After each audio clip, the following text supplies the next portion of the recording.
მოგესალმებით ქალბატონო მარინე, პირველ რიგში რა თქმა უნდა გმადლობთ მობრძანებისთვის.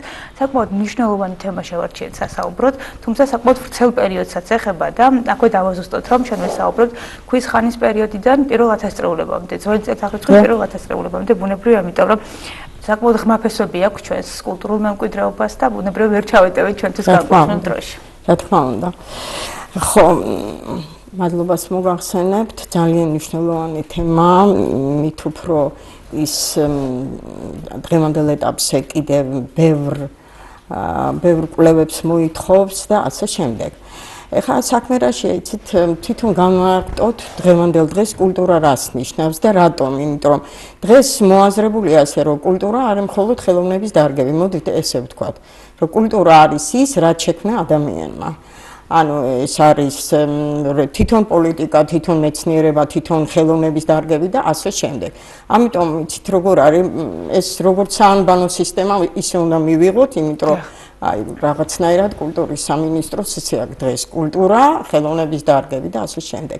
ნუ ეს სხვა ძალიან მნიშვნელოვანი თემაა, მაგრამ ჩვენ საქმეს მივხედოთ იმ ხრივ რომ გეტყვით რომ თვითონ ქართული კულტურის ისტორია არ დაწერილა, აი ესაა ძალიან მნიშვნელოვანი, ამიტომ როგორ აიცით, აი ასეთი ტიპის საუბრები, რომელიც აი დღევანდელ დღეს ანუ ის როგორ აიცით, რაღაც გამონაკლისია მინდა ვთქვა, აღნიშნო რომ საპატრიარქო ტელევიზია არის მართლაც გამონაკლისი შემთხვევა, იმიტომ რომ გვაძლევს მეცნიერებს საშუალებას, რომ ანალიზი წარმოვადგინოთ.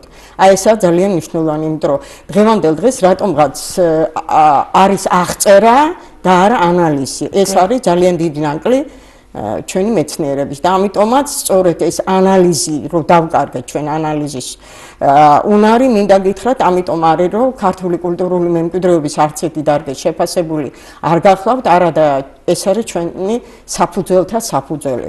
ეხლა თვითონ რაც შეეხება თემა როგორც თქვენ თვითონ აღნიშნეთ, არის ძალიან დიდი, ძალიან მრავის მომცველი და რაღაც ჩვენ მოვნიშნეთ პერიოდი, ეს არის ქვის ხანიდან ძველი წელთაღრიცხვის პირველ ათასწლეულებამდე. ეს იმას ნიშნავს, რომ ჩვენ მოვიშველიოთ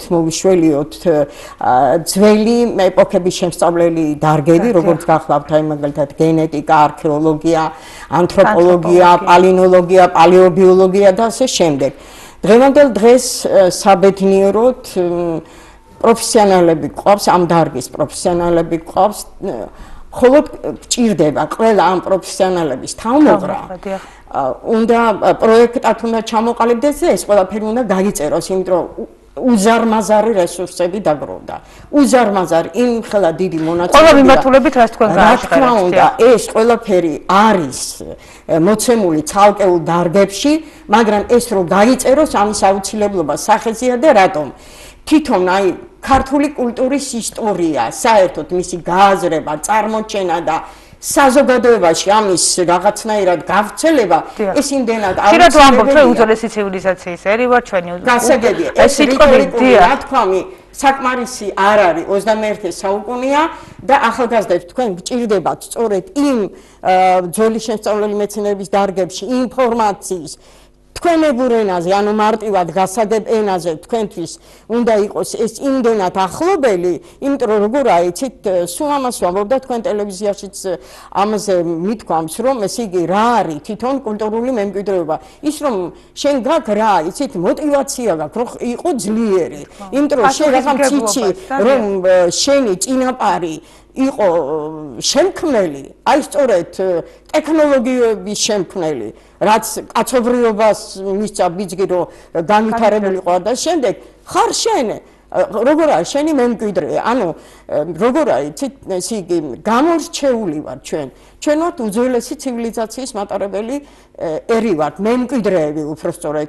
საქმე რაშია, იცით, უძველესი ცივილიზაციები, რა თქმა უნდა, არსებობდა ძველ აღმოსავლურ კულტურებში, ეს იყო შუმერული, ეს იყო ეგვიპტური, ინდური, ჩინური, ასე შემდეგ, მაგრამ მოდი ვთქვათ ესე, რომ ვართ გამორჩეული ერთ-ერთი, მე არ ვამბობ ერთადერთი, რომ სადაც ის დაიბადა, იქ დაიწყო განვითარება და აქ განვითარების პროცესად მოვიდა დღემდე.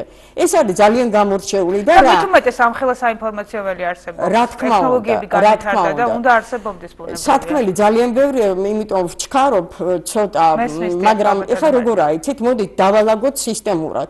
ესე იგი, წამოვიდეთ ქვისხანიდან წამოვიდეთ, თვითონ ქვისხანა ძალიან ხანგრძლივი პერიოდია, როდესაც ადამიანი ველურ ბუნებას აითვისებს და ასე შემდეგ და დგება მოაზროვნე ადამიანად, უკვე და ესე იგი ქმნის ცივილიზაციას. შემდეგ წამოვიდეთ ძველაღმოსავლური კულტურებში, ეს არის ეგვიპტე, შუმერი და რა, აუცილებლად უნდა მივიდეთ იქამდე, რომ ხმელთაშუაზღვისპირულ კულტურებში. ანუ გვაქვს თუ არა ჩვენ, მე არ ვამბობ რაღაც ჩვენ დავიწყეთ ქვისხანიდან, მე ვამბობ იმას, რომ ესე იგი შეიძლება როგორც ეგეთი კულტურა ვერ გავიტანეთ, იმიტომ რომ ჩვენ მოვდივართ დავუშვათ ქვისხანიდან და რას გულისხმობ.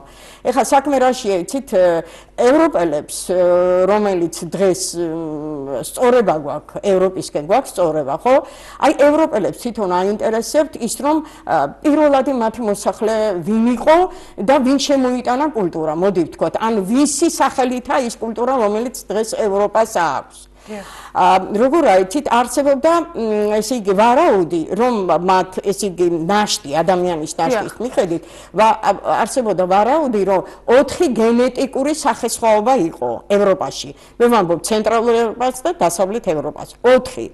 ეხლა როგორ იყო, იცით, ესე იგი 3 დაადგინეს, ეს იყო დავუშვათ ადგილობრივი მოსახლეობა, მერე იყო ლევანტის სამკუთხედიდან, ანუ ეგვიპტიდან წამოსული და კიდე იყო მესამე, აი ისა ესე ეძახიან რუსულად გორასამარხები, ანუ იამნაე კულტურა, აი იქიდან წამოსული. მე-4 არ იცოდნენ და უცებ იმერეთში აღმოჩნდა რა საწორბლიას ღვინე და ისა კოტიას კლდე. აი იქ აღმოჩნდა ნაშტი და სწორედ ეს მე-4 გენომია, წარმოიდგინეთ თქვენ, რომელიც საქართველოდან წავიდა და მინდა გითხრათ, იცით როგორ საქართველოდან წასულები სწორედ გაივლიან იმ დღეს აღიარებულ იამნაე კულტურა, რომელიც საბოლოოდ მაიკოპის კულტურად მოკლედ ისე საბჭოთა რეჟიმის დროს ეს იყო ისე რომ თითქოს აი ეს ჩვენი კულტურა მაიკოპიდან მომდინარეა. ეს იმდენად ის არის, ჯერ კიდევ ამის აღიარება უჭირთ, მაგრამ არ არის ესე.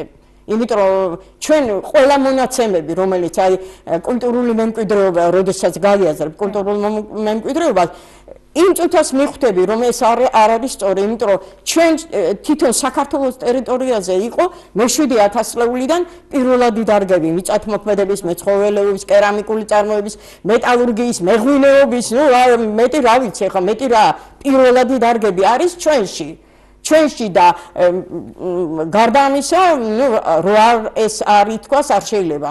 პირველი ოქროს მოპოვებელი მაღარო, საღდრისი, რომელიც ნიშნავს იმას, რომ ესე იგი შენ უკვე ქონდა მათემატიკის, გეოლოგიის, გეოდეზიის ცნობა, ანუ ცოდნა ქონდა. ეს იმას ნიშნავს, რომ შენთვის ქონდა ის დამოუკიდებლად ქონდა ეს ყველაფერი.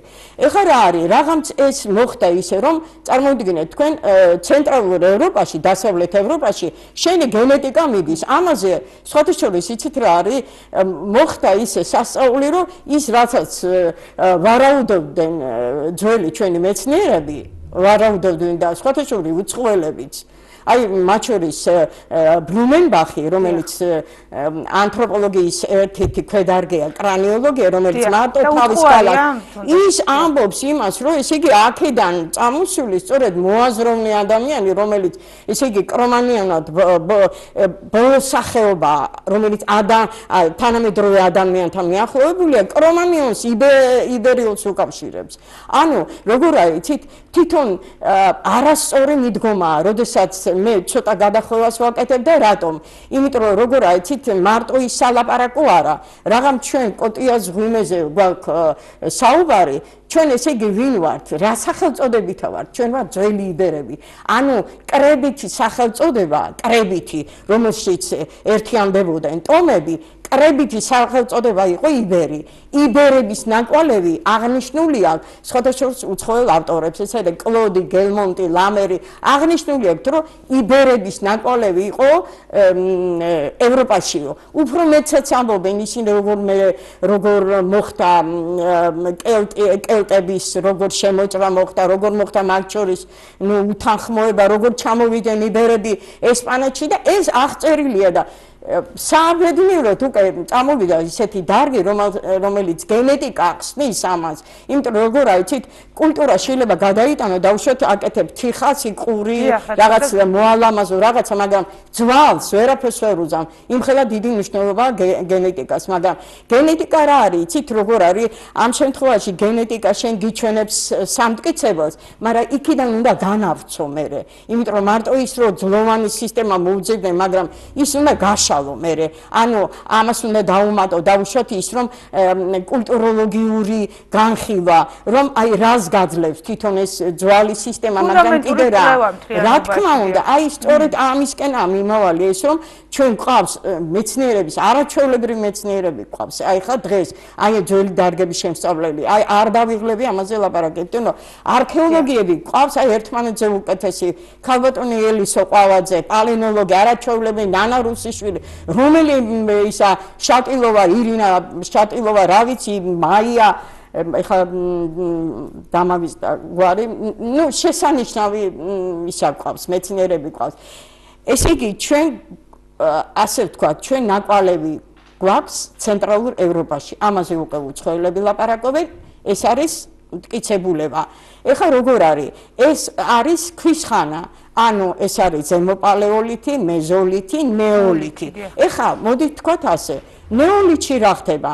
ნეოლითი არის ის პერიოდი, როდესაც მიწათმოქმედებას, ესე იგი მიწათმოქმედება არის პირველადი დარგი, როდესაც ადამიანი უკვე როგორ აიცით ბინადარ ცხოვრებისკენ მიდის, იმიტომ რომ იმან მიწა რო დაამუშავა, ის უნდა გაჩერდეს იქა. ცხოველი მოიშინაურა, უნდა გაჩერდეს იქ. ამიტომ მეცნიერება ამას დაარქვეს ნეოლითის რევოლუცია. ეხლა როგორ აიცით, უცხოელებს აინტერესებდათ, რომ აი ნეოლითის ეს რევოლუცია, ანუ მიწათმოქმედება საჩაიყარაო. საჩაიყარაო და ესე იგი პირველად მიაჩნიათ ლევანტის სამკუთხედიან სირია-პალესტინასა და ეხლა რა არის? ეხლა უცხოელებისთვის ძალიან მომგებიანი დრო გახდა დღეს. დღეს რატომ? იმიტომ რომ როგორ აიცით, მათ იციან წინა აზია არის ცივილიზაციის არკვანი და პლუს ეგვიპტე.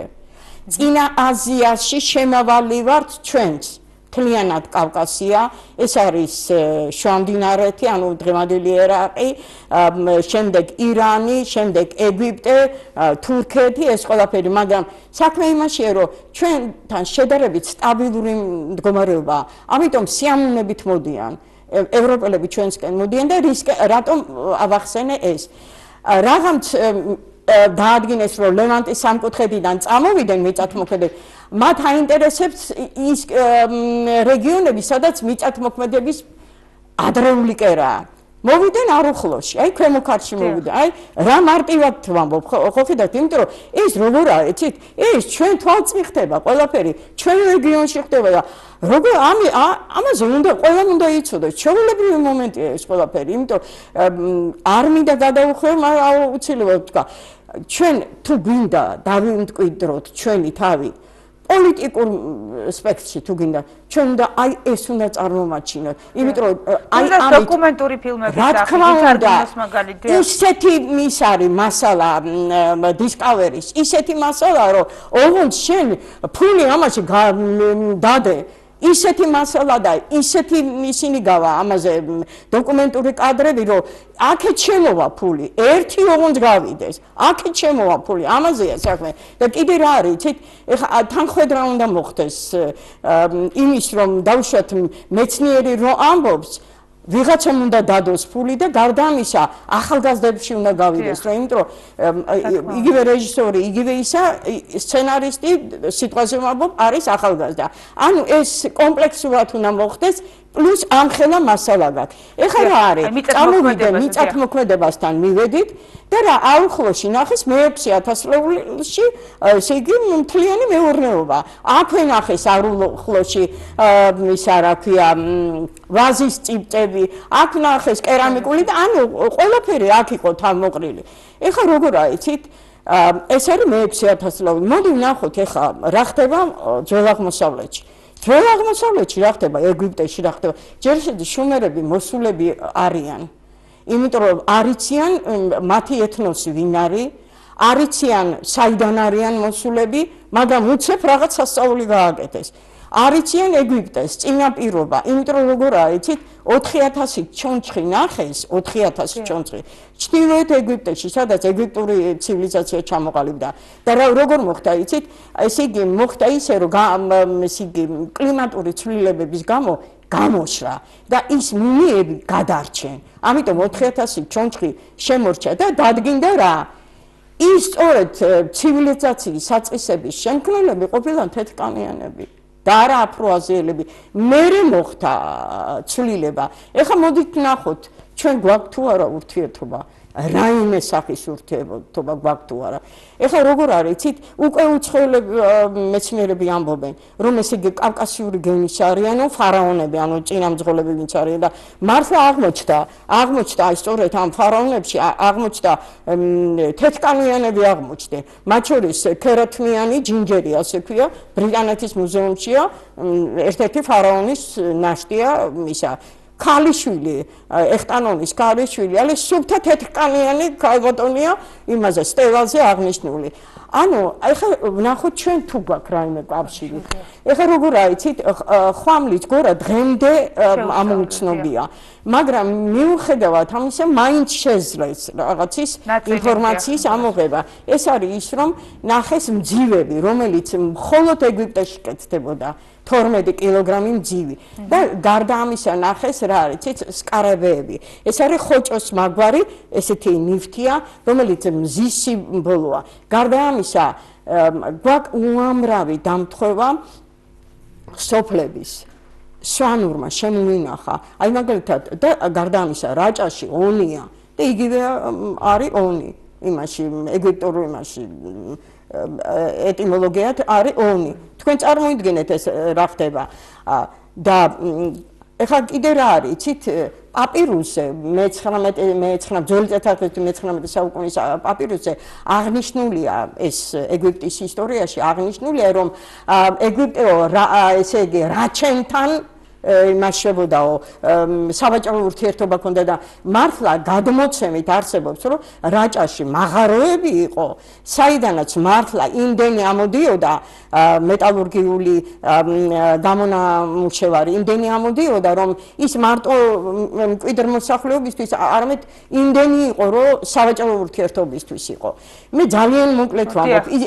თვითონ ამ ეგვიპტურ იმაზე იმდენი შეუძლია არქეოლოგებს ილაპარაკოს ეხლა წამოვიდეთ შუმერებში რა ხდება უკვე ამბობენ უცხოელები რომ ესე იგი შუმერების როგორ არის შუმერებთან ნაშთი ვერ შერჩა მუმიცირება არ იყო ხო და კიდე რა არის ჩვენთან მუმიცირება იყო თქვენ წარმოიდგინეთ მე-3000 ლეულში ნახეს საქართველოს ტერიტორიაში ნახეს ქალის რომელიც იყო თაფლით მუმიცირებული ანუ ეს არის მე-3000 ლეულში იგივე ეგვიპტეში მუმიცირება ხდებოდა ოღონდ სხვანაირად მაგრამ საქმე რაში ეცით ეს მუმიცირება რას ნიშნავს რომ ეს არის როგორ აიცით ადამიანს ჰქონდა იქ მაცხო იმ ეპოქის ადამიანს ჰქონდა იმის სურვილი რომ გახანგრძლივებულიყო ცხოვრება და აი სწორედ მუმიცირება ამის მანიშნებელია იმიტომ ეგვიპტეში რომ აკლდამები შენდებოდა და შემდეგ ეს სხვა საკითხია ეხლა შუმერებთან როგორ აიცით შუმერებთან ეს არ არის შეჯერებული მაგრამ ვიტყვი იმას რომ ქალბატონი ანა მესხი მუშაობს ძალიან კარგად მუშაობს ბევრი მასალა აქვს სამწუხაროდ ქართული საზოგადოება არ იცნობს მის ნამუშევარს მაგრამ ვიტყვი იმას რომ პენსილვანიის უნივერსიტეტის ვებგვერდზე სწორედ მისგან ვიცი ეს ინფორმაცია არის სიტყვები რომელიც ქართულში ახსნას პოულობს და მათ ვერ ახსნეს ანუ ინდოევროპულ ვერცეთ ენაზე ვერ გაიხსნა და წარმოიდგინეთ 100-მდე სიტყვა არის რო წაიკითხავ ქართულმა რო წაიკითხავს ახლა მე არ ვამბობ ლურსმულს წაიკითხავს მაგრამ ისინაარსი უცხოელმა ვერ გაიგო აი იგივე კაკალი მაგალითად კაკალი ნუ რა ქართულს ახსნა ამის არ ჭირდება ხო სწორია რა შუმერებთან გადაიმისა როგორ აიცით გენეტიკო ერთი იყო მხოლოდ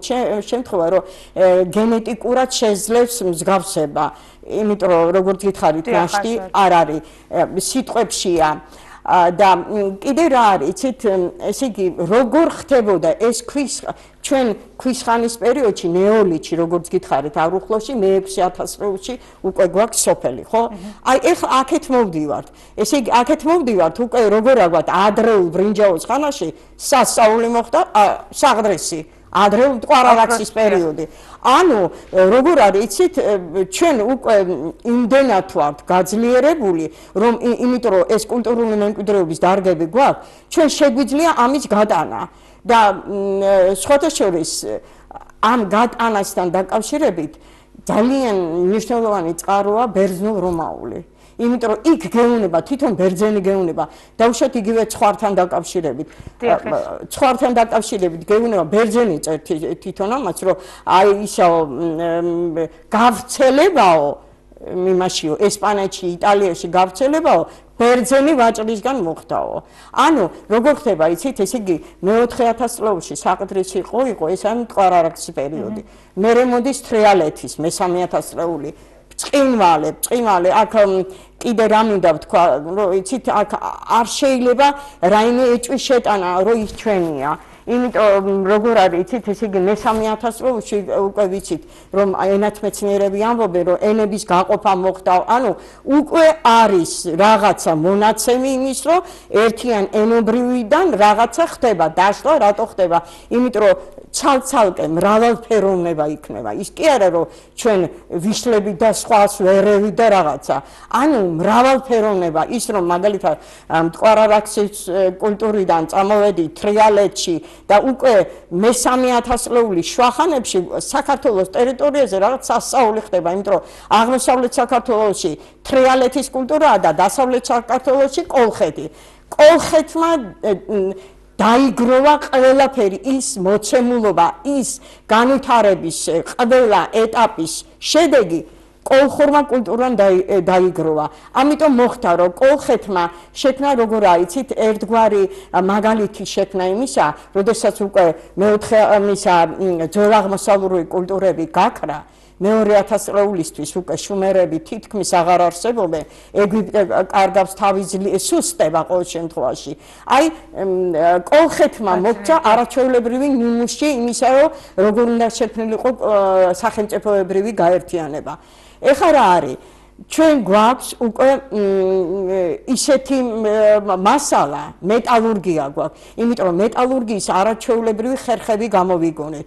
უჟანგავი რკინა რომელიც მართლა ხალიბების ქართველი ტომების ხალიბები ანუ ჩვენ გვაქვს მონაცემი იმის რომ ჩვენ ვაჭრობაში ჩავერთოთ საერთაშორისო ვაჭრობაში და ამ შემთხვევაში მათთვის ძალიან მომგებიანი იყო ხმელთაშუაზღვისპირეთში ჩამოსვლა და უკვე სანამდე ბერძნები ამოვიდოდნენ არგოთი ჩვენ უკვე ქონდა ჩვენი ტერიტორიები ქონდა FBA-ში და ეფირეში და FBA-ში და აი წარმოიდგინეთ ხმელთაშუაზღვისპირეთი ხო ხმელთაშუაზღვისპირეთი აქ ეგვიპტე აქ კრეტა კვიპროსი საბერძნეთი იტალია ესპანია ხო აი ეს ერთი სივრცე ყველგან არის ჩვენი კვალი არის აბსოლუტურად ყველგან ავიღოთ თუ გინდა კრეტა ესე იგი კრეტაზე დღეს რატომღაც ესეა და ისა ვინც ვართ ბერძნების ძალიან მოწფიალები იმასაც ვარწმუნებთ ქართულ საზოგადოებას რომ გინდა თუ არა ბერძნებისგან შეიქმნა ასომთავრული ამბანი არ არის ბატონო ასე და ამ წუთას გეტყვით ეხლა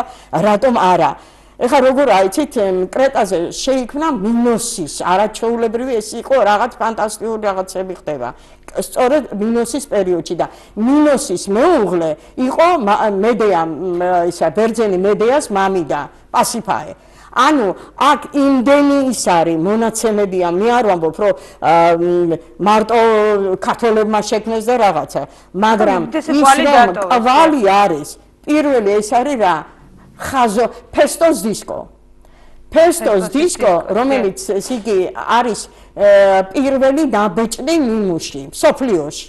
და სწორედ აუცილებლად მინდა ვთქვა, რომ დღეს ყავს არამომხრეები სამწუხაროდ ქართველი მეცნიერებისგან, მაგრამ მინდა გითხრათ, რომ Pestos discos სპეციალურად ბრიტანეთში იცი ანთროპოლოგიური ცენტრია ძალიან ძლიერი, ბრიტანეთში სიმპოზიუმი ჩატარდა და ჩაიტანა აი ეს ყველაფერი მისი კვლევები ჩაიტანა გია კვაშილავამ.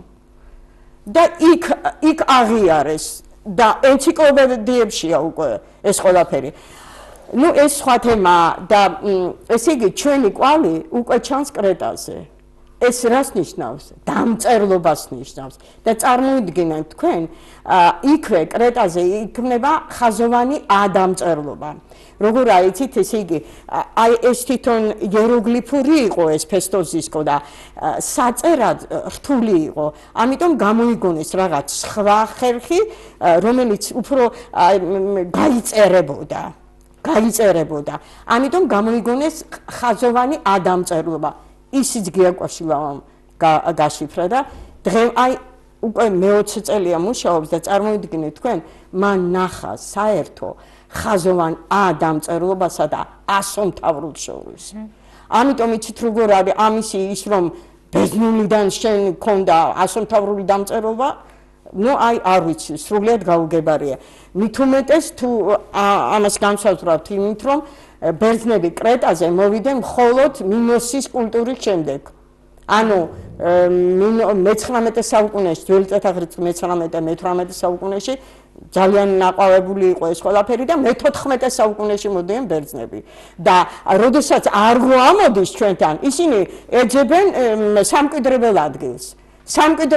და მაშინ მათი ბერძნული ცივილიზაცია არ არსებობდა. ეხლა რაც შეეხება იმას, რომ ესე იგი მოხდა ისე, რომ საბერძნეთში თვითონ ბერძნები წერენ თელ ელადას ჰეროდოტე ყველა მიცის, ეხლა ამის თქმა შეუძლებელია რომ არ იცი. ისტორიკოსი ჰეროდოტე ამბობს, რომ თელ ელადას, ანუ საბერძნეთს უწენ პელაზგი ერქვაო. ანუ პელაზგი იყო კრებითი სახელი იმისა, ვინც ჩამოდიოდა ქართველი ტომები. იმიტომ რომ იმ პერიოდში ქართველი ტომები ცხოვრობდნენ არა მხოლოდ კავკასიაში, ანუ საქართველოს ტერიტორიაზე, არამედ მცირე აზიაში, ანუ ანატოლიაში. სწორედ აქ ცხოვრობდნენ ხალიბები, თობალები, ცხოვრობდნენ აქ. და ისიც არის, რომ აი წარმოიდგინეთ თქვენ მცირე აზიიდან, სადაც ისინი უკვე მეტალურგებად იყვნენ ცნობილები, ჩამოაქვთ, კვიპროსზე ჩამოაქვთ. და კვიპროსზე აი ის გააკეთეს, რა ქვია, ანალიზი ჩაატარეს, რომ ესე იგი იქ გამონამუშევარი და კვიპროსის გამონამუშევარი და იმ ერთი და იგივე პერიოდის ემთხვევა ერთმანეთს. ანუ იქიდან ჩამოქონდათ კვიპროსზე, ჩამოქონდათ სწორედ ქართულ ტომებს, ჩამოქონდათ კვიპროსზე და შემთხვევითი არ არის. ღალიეს მონასტერი დღეს რო იქ უკარდა, იქ ჩვენი საფლავებიც არის იქ, ეს შემთხვევითი ამბები არ ხდება. და კიდე რა არის, იცით, ესე იგი, ის რომ საბერძნეთში ჩვენ ვიყავით, ამაზე უკვე ბერძნები წერენ და ახლა მოგახსენეთ და კიდე რა დღემდე არის დაუდგენელი, არსებობს ისეთი დაუდგენელი მონაცემები, ფაქტობრივი მასალა არის, მაგრამ ვერ ხსნიან ბოლომდე. აი სწორედ საქართველოს ტერიტორიაში დევს გასაღები.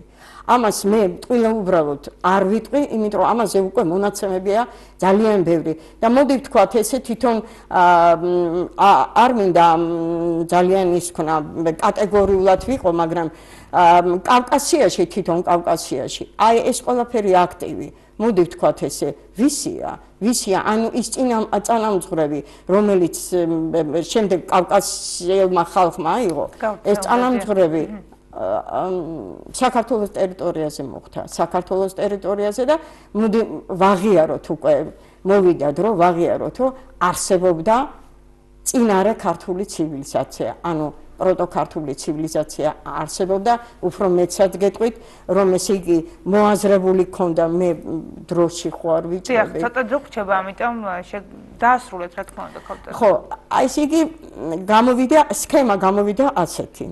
ქვის ხანიდან ჩვენ გვაქვს მონაცემები დასავლეთ და ცენტრალურ ევროპაში. შემდეგ ეგვიპტეში გვაქვს მეხუთე 1000 წლებში, სანამ ეგვიპტური ცივილიზაცია, იგივე ჩვენ გვაქვს შუმერებთან, აი ეს ძველ აღმოსავლურ კულტურებთან და გარდა ამისა ჩვენ გვაქვს ხმელთაშუა ზღვისპირეთში და აქედან ყველაზე დიდი მონაცემები არის ესპანეთში. რომ ესპანეთში ჩვენ ვიცით იმის შესახებ, რომ ესპანეთს ძველი წელთაღრიდან მე-3000 წლეულიდან ახალი წელთაღრიცხვით მე-3 საუკუნემდე იბერია ერქვა. და ამ ძველი იბერების მემკვიდრეობა დღეს ბასკები. თვითონ ბასკი რას ნიშნავს? ბაიასკი ნიშნავს რას იცით იმისა არსებობდა ესეთი სახელწოდება აია და ბაია. ანუ კოლხეთის, იგივე ძველი კოლხეთის და ბაიომი ნიშნავს ბზას. და ბზით ხდებოდა ისა ვაჭრობა, ანუ ბზა ჩამოქონდათ საბერძნეთში. და შემდეგ ბერძნები თქვენ ვიცით იმის შესახებ, რომ ბერძნული ცივილიზაცია, როდესაც ძველ წელთაღრიცხვ მე-7 საუკუნეში რამდენად გავრცელდა იმდენად, სანამდე რომმა არ მოახდინა ეს ყველაფერი ჩანაცვლება. და ამიტომ ბერძენი ახერხებდა იმას, რომ მთელ ხმელთაშუა ზღვისპირეთში ის რაც მან, მოდი ვთქვათ თამამად, ის რაც მან პირველადი დარგები, მემკვიდრეობის პირველადი ცივილიზაციის პირველადი დარგები, მოდი ვთქვათ, ვაღიაროთ, რომ ეს ერთ-ერთი მონაწილე ჩვენი წინაპრები არიან, სწორედ ბერძნული ცივილიზაცია. აი ამიტომ არის, რომ როგორ არის იცით, წინარე ქართული ცივილიზაცია, ანუ პროტოქართული ცივილიზაცია არის ძველ აღმოსავლური კულტურების, შუმერების და ეგვიპტეს თანადროული და ის არის მონაწილე ევროპული ღირებულებების საწყისების შექმნაში. აი ეს მინდოდა მეთქვა. კეთილი და ქალბატონ მარინე, ისე დასკვნის სახით რომ ვთქვათ დასასრულისკენ, ფაქტობრივი მასალა, კვლევითი მასალა არსებობს და ყველაფერს სჭირდება ბუნებრივია როგორც თქვენ დასაწყისში ბრძანეთ თავმოყრა და ბუნებრივია საერთაშორისო საზოგადოებისთვის უფრო ახლოს მიტანა და გაცნობა. ჩვენ რა თქმა უნდა, როგორც უკვე დასაწყისში ვთქვით, ეს საკმაოდ ვრცელი პერიოდია ქართული ცივილიზაცია მოგვეხსენება და ვერ ჩავეტევით ჩვენთვის განკუთვნილ დროში, ამიტომ გადავწყვეტეთ რომ გარკვეულ ნაწილებად დავყოთ და კიდევ შევხვდებით რა თქმა უნდა ქალბატონ მარინეს და უკვე შემდგომ პერიოდზე ვისაუბრებთ. ძალიან მნიშვნელოვანი და ძალიან სასიხარულო იყო თქვენი სტუმრობა ქალბატონ მარინე. მე მაინც დასასრულისკენ მოგცემ სიტყვას. თუ არის ყველაზე მნიშვნელოვანი გზავნილი საზოგადოებისთვის, რა შეიძლება თუნდაც აი ამ გზავნილი მინდა გითხრათ, მე მინდა ჯერ ისეთ კიდე გავიმეორებ, რომ არის ერთადერთი მედია საშუალება, საპატრიარქო ტელევიზია, სადაც აქ მეცნიერს გამოიტანოს ანალიზი და არა დაუშვათ რიტორიკული თქმა, რომ უძველესი და უმდიდრესი. ეს უაღრესად მნიშვნელოვანია. და პირველ რა მინდა გითხრათ, რომ ძალიან საწყენია ის, რომ დღეს საქართველოს ისტორიის სახელმძღვანელო ისე არ არის, როგორც თქვენ გეკადრებათ 21 საუკუნეში მცხოვრებ ქართველებს და რატომ გაჯერებული უნდა იყოს. ძალიან დიდი ინფორმაციით უნდა იყოს გაჯერებული, რატომ?